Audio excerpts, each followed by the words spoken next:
The other side of this Scottish 7-inch 45 RPM Lyntone flexible record. This one's at Ayrshire, reproduced from the 12-inch 78 RPM shellac records released in the 1920s by the British Drama League, and this time read by James Woodburn. I'm not sure if he's the actor from Dr. Finley's Casebook. He could be. There is a Woodburn actor, it probably is him. Standard passage, addressed to the Haggis by Robert Burns, passage from Mrs.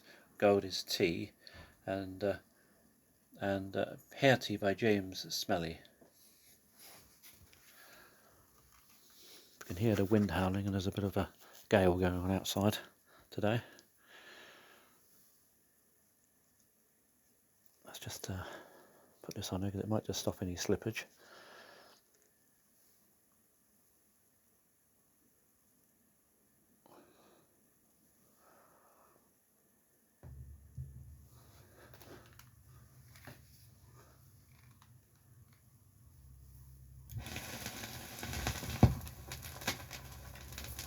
Ye ken I'm in the rest about that, friends. Yon wee lassie coming for the skill, a yont to buy her. Do ye see her? Yonner and down the brae, spilling the red gate in the half-pond side of the road.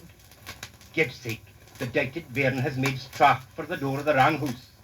What's the glaikit wee crater dreaming about? She'll run scalp into that gurney, sparkle-shanked, deep-old man. Tom's as well kent as a bad sextons. Obody kens he canna fool wains. Wait till she gets the whang o' his tongue on her. She'll no gang that gate again. I'll wad ye he's a warmer. What did I tell ye?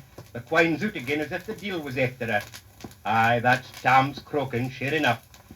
It's a droll sick, even in this topsel-teary world. I'm daggant if it's no the skillmaster tay. Hearken to their argy-bargain.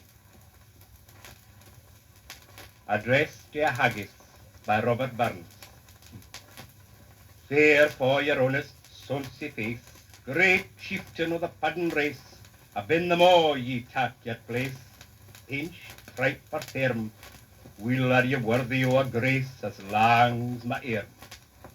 The groaning trencher there ye fall, your hardies like a distant hull, your pen would help to mend a mull in time of need, while through your pores the dews distill like amber bead. His knife, see rustic labour deck, and cut ye up with ready slick, trenching your gushing entrails brecht like ony ditch. And then, oh, what a glorious sight, warm reeking, rich. Then horn for horn they stretch and strive, deal tak the hinmast, on they drive, till all their wheel-swalled kites belive are bent like drums. Then all good man mayst like to rive, bethank it hums. Is there that o'er his French ragout, or olio that would stow a sou, or fricassee would mak her spew with perfect scunner, looks doon with sneer and scorn for view on sic a dinner? Fair devil, see him o'er his trash, as feckless as a withered rash, his spindle shank a gid whap lash, his knee a net, through bloody field, blood or field to dash. Oh, how unfit!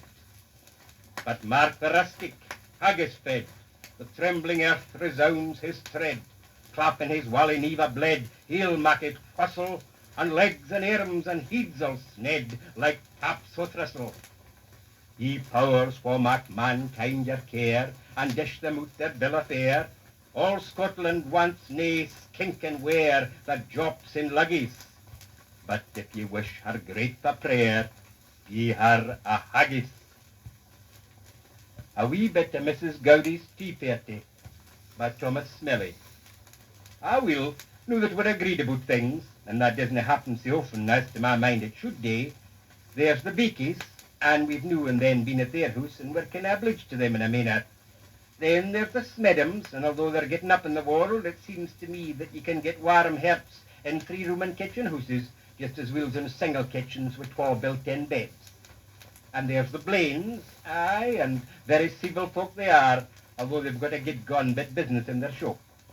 But folk that's hard-working and thrifty should be encouraged, although they may have a fickle half-croons and a stoking fit. And we needn't forget Mr. and Mrs. Toffee.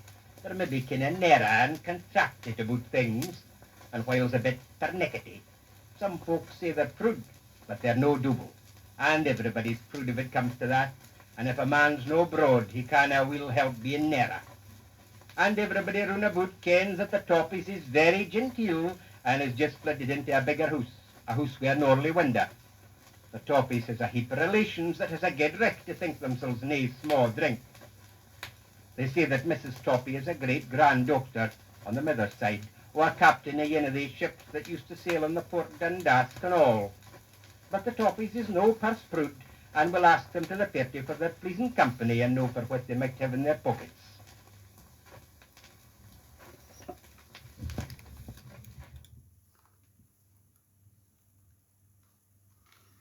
Right, let's have a look at my Dr. Finlay DVD set here and see what I think that's James Woodward. I think he was from the Dr. Finlay series, isn't it? Dr. Snoddy, I think he was. Let's see if we can find Dr. Snoddy on here. I'll probably get a picture of him on the front of these covers somewhere. He's quite a popular figure in the series. Maybe not. Maybe the CD doesn't actually show that. No, I haven't got him. But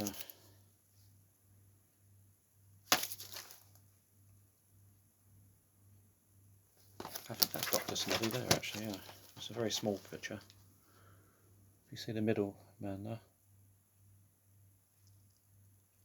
Let's try and get him in focus. There he is. That's Dr. Snoddy. That's it. There's the man in the middle there. You've got you've got Finlay and